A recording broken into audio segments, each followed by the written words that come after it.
हरे कृष्णा मित्रों, मैं गजानंद अग्रवाल कावग्रेजिंग.com से। आज मैं एक बहुत ही अद्भुत जगह पे लेके जा रहा हूँ जिसको कहते हैं जागेश्वर धाम। जागेश्वर का मतलब जहाँ पे भगवान महादेव बहुत लंबे समय तक अपनी वृद्ध अवस्था में जागकर तपस्या की है जिन्होंने, और यहाँ पे 12 शिव ज्योतिर्लिंगों में से एक लिंग भी है।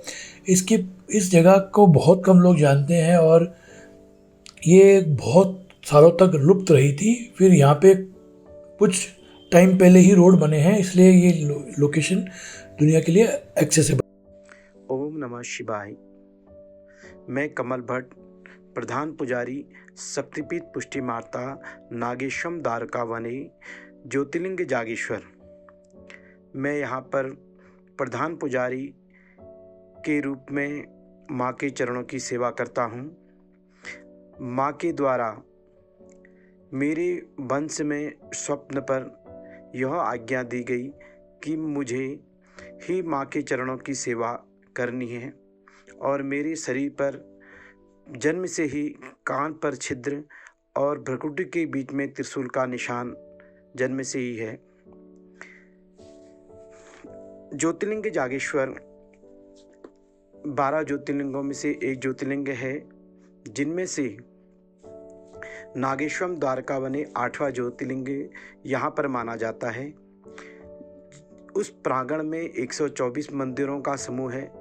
124 मंदिर समूह में से 5 मुख्य मंदिर हैं, जिनमें से ज्योतिर्लिंग जागेश्वर महामृत्युंजय जो आदिगुरु शंकराचार्य जी के द्वारा किलित किया गया, उसके साथ ही कुबेर जी का और केदारनाथ जी तथा शक्तिपीठ पुष्टि माता जी का मंदिर, और बट्टू भैरव 8 बालकों के रूप में भैरव यहाँ पर विद्यमान रहते हैं।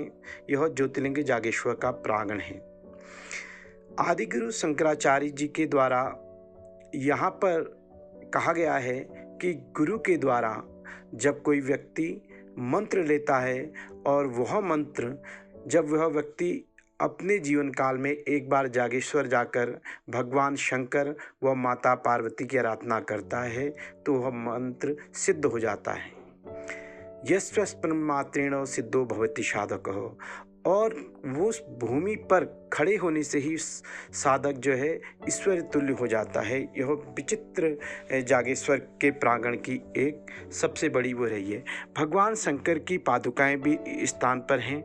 उन पादुकाओं का भगवान श्री रामचंद्र जी ने और पांडव पुत्रों के द्वारा उनके चरणों की यहाँ पर आराधना की है।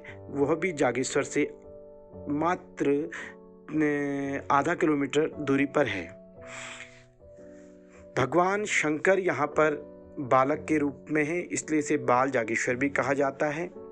और नागेश्वरम द्वारका वन के रूप में तो 12 ज्योतिर्लिंगों में से यह आता ही है। जागेश्वर जागित्र अवस्था में ईश्वर का होने के कारण ही इसे जागेश्वर कहलाते हैं। और आदिगुरु शंकराचार्य जी के द्वारा प्रथम अभिषेक पूजा भी यहीं पर से शुरू हुई।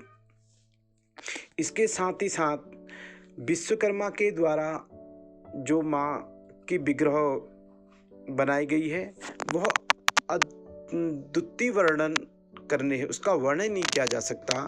ओम नमः शिवाय, ओम नमः शिवाय मंत्र का ही जाप मनुष्य के लिए लाभकारी है। मैं यही आप सभी लोगों से कहूँगा।